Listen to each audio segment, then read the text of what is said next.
বালুশাই মিষ্টি তৈরি করা একদমই সহজ যদি এর প্রসেসিংটা একদম ঠিকঠাকভাবে ফলো করে থাকেন।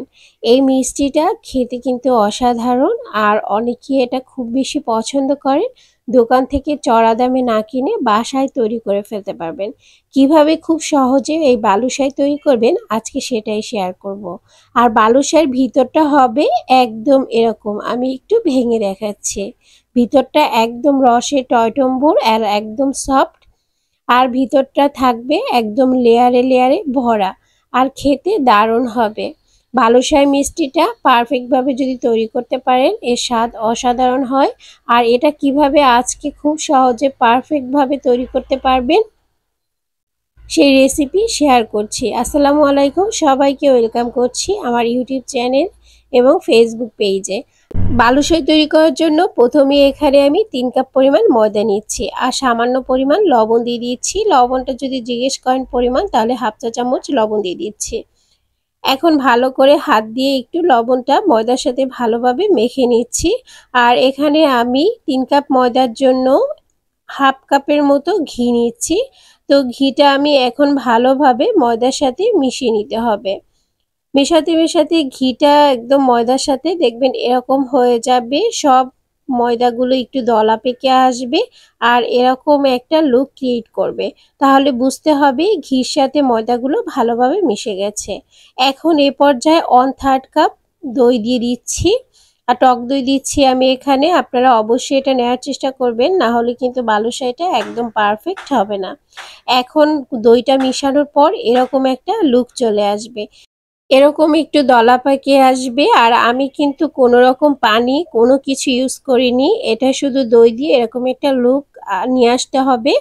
এখন হাত দিয়ে এরকম চেপে চেপে 8 থেকে 10 বার এরকম চেপে চেপে মসৃণ একটা ডো তৈরি করতে হবে। অনেক বেশি মসৃণ না, যেরকম থাকবে ওটাকে একটু হাত দিয়ে এভাবে চেপে চেপে তারপর একটু সামান্য মসৃণ করে নিতে হবে। অনেক বেশি এটাকে প্রেসার ক্রিয়েট করা যাবে না, তাহলে ভিতরের লেয়ারগুলো একদম নষ্ট হয়ে যাবে। এখন এরকম একটা ভিজা রুমাল দিয়ে একটু ঢেকে রেখে দিচ্ছি। এ পর্যায়ে শিরা তৈরি করার জন্য 3 কাপ পরিমাণ পানি দিয়ে দিচ্ছি 1.5 কাপ পরিমাণ চিনি। কারণ মিষ্টিটা আমি একটু কম খাবো, এই জন্য আপনারা যারা মিষ্টিটা বেশি খেতে চান সেক্ষেত্রে 2 কাপ চিনি দিয়ে দিতে পারেন। আর এখানে এ পর্যায়ে একটু গরম মশলা দিয়ে দিচ্ছি আর একটু লেবুর রস দিয়ে দিচ্ছি, যাতে শিরাটা ঘন না হয়ে যায়।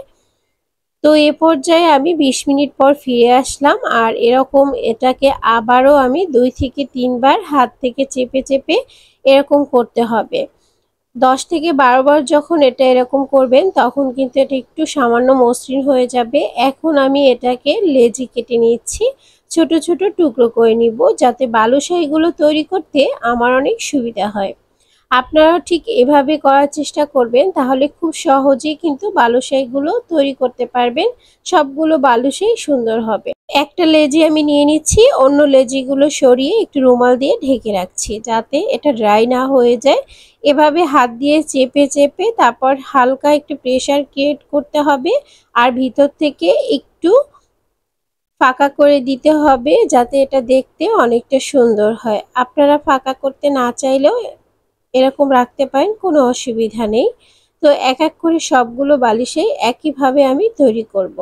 আর বালুশাহিটা একটু দেখতে এরকমই হবে, আর এটা লেয়ার আসবে অনেক, এটাই স্বাভাবিক। সবগুলো বালুশাহি একইভাবে আমি তৈরি করে নিচ্ছি। দেখে অবশ্যই বুঝতে পারছেন বালুশাহি তৈরি করা হয়ে গেছে। এখন ভাজার জন্য এখানে আমি উষ্ণ তেল গরম করে নিয়েছি, বেশি গরম করা যাবে না। বালুশাহিগুলো দিয়ে দিচ্ছি, আস্তে আস্তে করে বালুশাহিগুলো ভেসে উপর দিকে উঠে আসবে। এই যে এখন আমি একটু উল্টে দিয়েছি। আর বালুশাহিটা একটু ডুবো তেলে ভাজলে ভালো হয়, তাহলে ফিডব্যাকটা খুবই ভালো আসবে। আর বালুশাহি ভাজার সময় একটু এভাবে ফেটে যাবে, একদমই টেনশনের কোনো কারণ নেই, কারণ বালুশাহির লুকটা এরকমই হয়, একটু সামান্য ফেটে যায়। আর এরপরে আস্তে আস্তে কাঙ্ক্ষিত কালারটা নিয়ে আসলে এটাকে আমি আস্তে আস্তে করে ভেজে উঠিয়ে নিব। চুলার আঁচটা বাড়িয়ে আমি এটাকে ভালোভাবে একটু কালার নিয়ে এসেছি। আপনারা চাইলে কিন্তু আরও একটু গাঢ় কালার করে নিতে পারেন। ভাজা হয়ে গেছে, এখন শিরাটা একদম উষ্ণ রাখতে হবে, আর বালুশাহিটাও উষ্ণ রাখতে হবে, একদম ঠান্ডা করা যাবে না আর একদম গরমও না।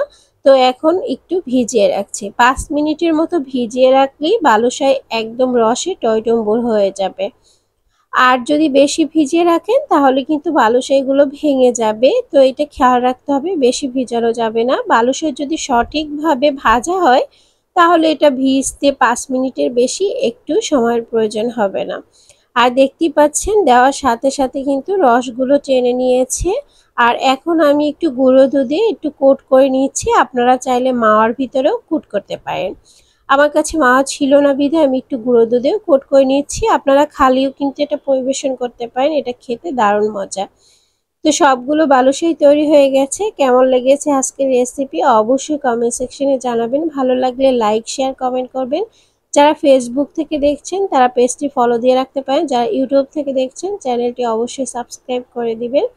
ভিডিওটি ভালো লাগলে একটু শেয়ার করে দিবেন। আর এই যে দেখুন ভিতরটা কতটা সুন্দর এসেছে। তো আজকের রেসিপি এই পর্যন্তই, নেক্সট রেসিপি দেখার আমন্ত্রণ জানিয়ে এখানে বিদায় নিচ্ছি।